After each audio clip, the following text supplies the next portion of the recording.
पर्यावरणामुळे मान्सूनमध्ये होणारे बदल आणि या संदर्भात पुण्यामध्ये विविध देशात मान्सूनवर होणारे परिणाम आणि जागतिक संशोधन या विषयावरती एक परिसंवाद आयोजित करण्यात आला आहे।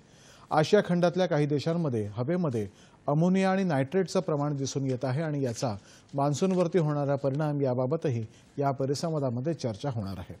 देशासह परदेशातले सुमारे 350 शास्त्रज्ञ या परिसंवादामध्ये सहभागी झाले आहेत। या परिसंवादामध्ये मान्सून संदर्भातली चर्चा, माहिती आणि संशोधन याबद्दल केंद्र सरकारला अहवाल दिला जाणार असल्याचं शास्त्रज्ञ डॉ. सुवर्णा फडणवीस यांनी सांगितलंय।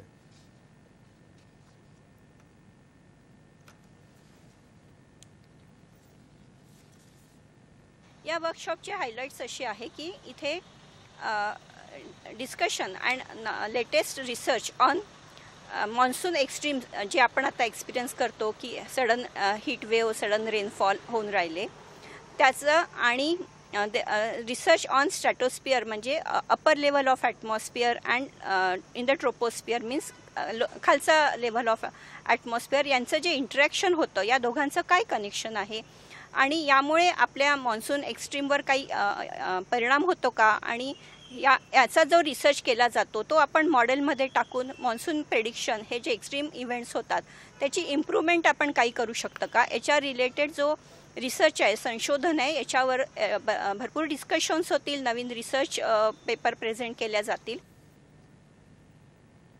आणि यानंतर